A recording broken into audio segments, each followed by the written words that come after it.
Another command that often needs to be used when you have a drawing that is very cluttered and you begin to erase things from the screen.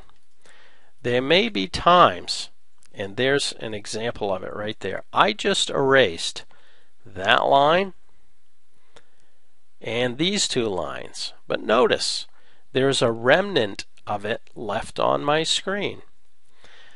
This varies with the video driver that happens to be in your computer. There are others that I use that are not as bad as this one, to be honest. And you want to regenerate your screen. It's like a refresh. And you want to see what's actually there. Now I know those lines are no longer there, but portions of them look like they are. So there's a command called redraw, meaning redraw the screen. It's just the screen that you're viewing. So we'll go up under, I believe it's View, Redraw. Now I want you to notice these lines. When I hit the button, they're going to go away. There. Redraw. It doesn't make a whole lot of sense to you right now, but you will find that you have to redraw your screen to get rid of some of these trace objects that are still showing even though they're not there. You'll notice under the View command there is another. It's similar to redraw, but it's called regen, and it stands for regenerate. Regenerate is a much more drastic event for the CAD program. It's actually writing to the database that represent the lines and the text and whatnot that are shown on your screen. You often don't need to do a regen when a redraw is really all you're looking to do. Redraw is very quick. If you have a large drawing with a lot of entities in it and you hit regen, it is going to take a look at every object in the object database and it's going to update it from or to the screen. So it can take a lot longer. So redraw is usually what you're looking to do. Have I lost you so far? Okay, this is just housekeeping things, and they tend to be intuitive, with the exception of perhaps some of the way the trim commands work. A trim is very useful, and if you find yourself getting confused with should I select one object or all my cutting edges first, do what's comfortable. If trimming a line back to a single cutting edge at a time takes the confusion out of it, do it that way. For example, let me draw that intersection again.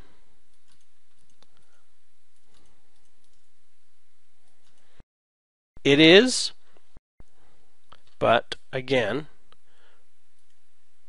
the point is to feel comfortable about what you're doing, so we can do it slow.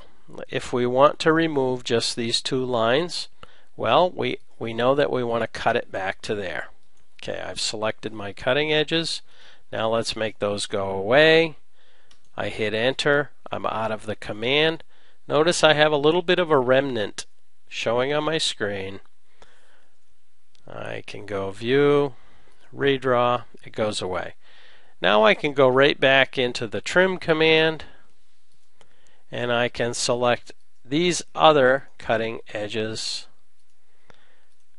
and make those lines go away. So, do you have to do it all in at one time? No, you don't. Do what's comfortable for you, and then as you progress, you won't get lost in the objects that are selected. Now we need to talk about layers. And this is one of the last housekeeping issues that we're going to talk about in this class, or these early classes, before we start to work with points. Layers are a fundamental part of all CAD programs. And layers are nothing more than, if you can imagine, drawing by hand on tracing paper. And if you were to lay one piece of tracing paper on top of the next, but on each piece of paper you're drawing something different. For instance, on one piece of paper you're drawing the electrical schematic for a building, and then on the next layer you're drawing the plumbing, and so on. So these pieces of paper represent what AutoCAD calls layers. You can have many, many layers. The layer command, or the layer icon, is associated with this toolbar, and it's pretty prominent at the top of your screen usually, and it has these drop down boxes. One of them represents the layers, which we'll talk about in a little bit more detail, and these others represent attributes assigned to a layer. For instance, color. So each layer can have its own color. Each layer can be assigned its own line type.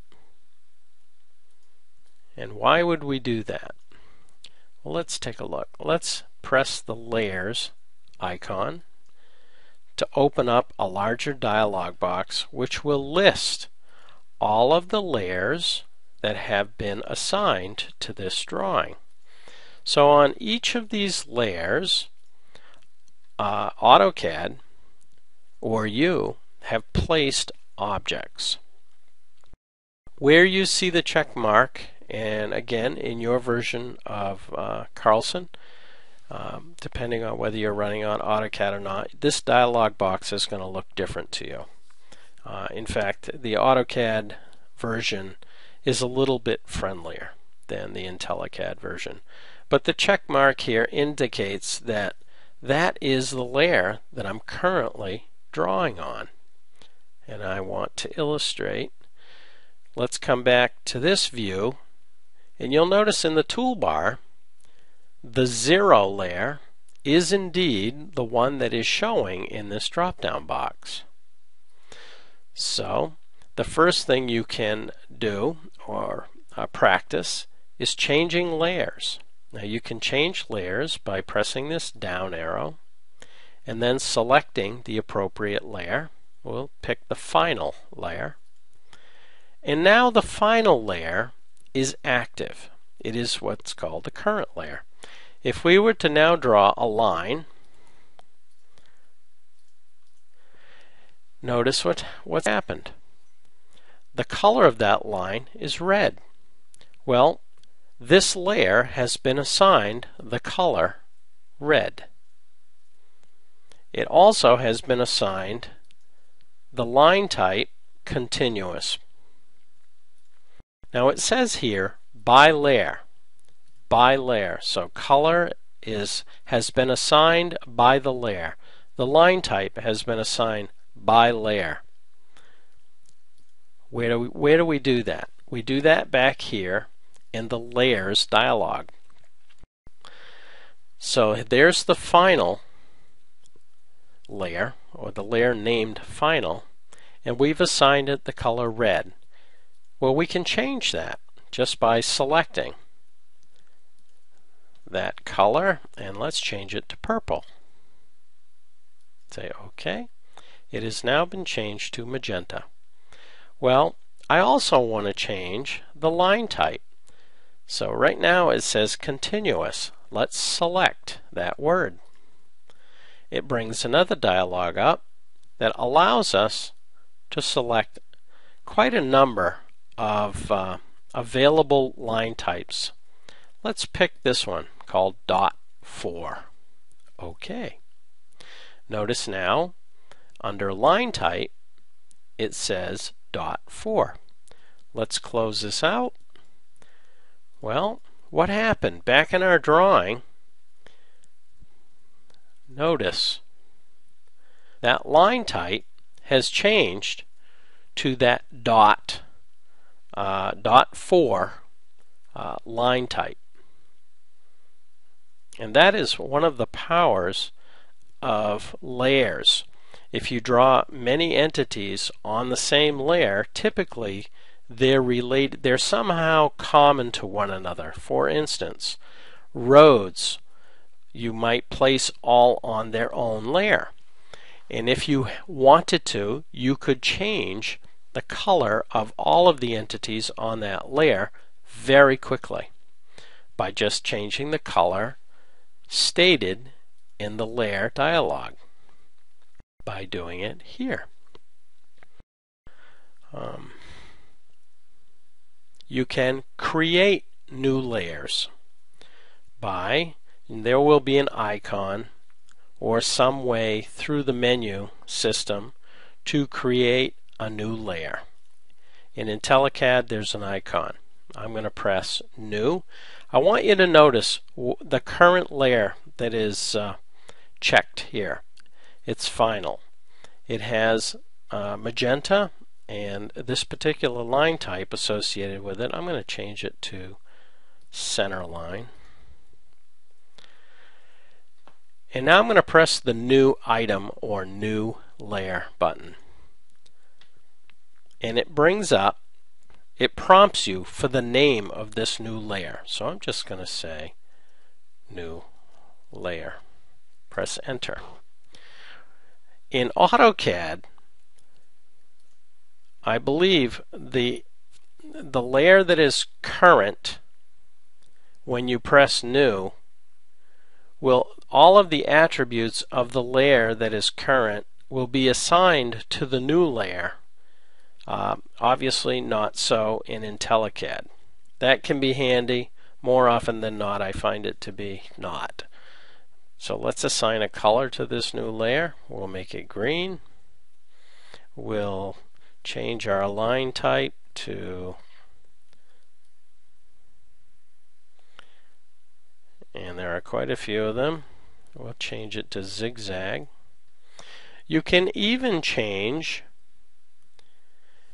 the line weight.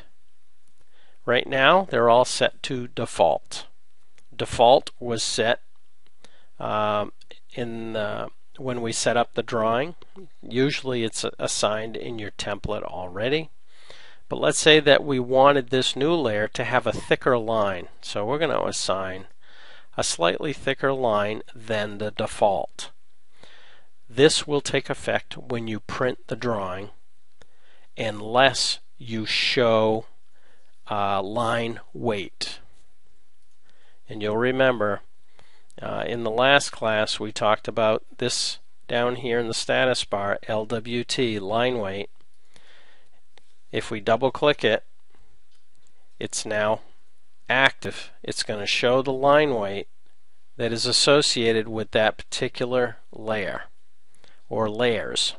I'm going to turn it off because I find it annoying. But the point is, you can control line weight in your layers dialog box.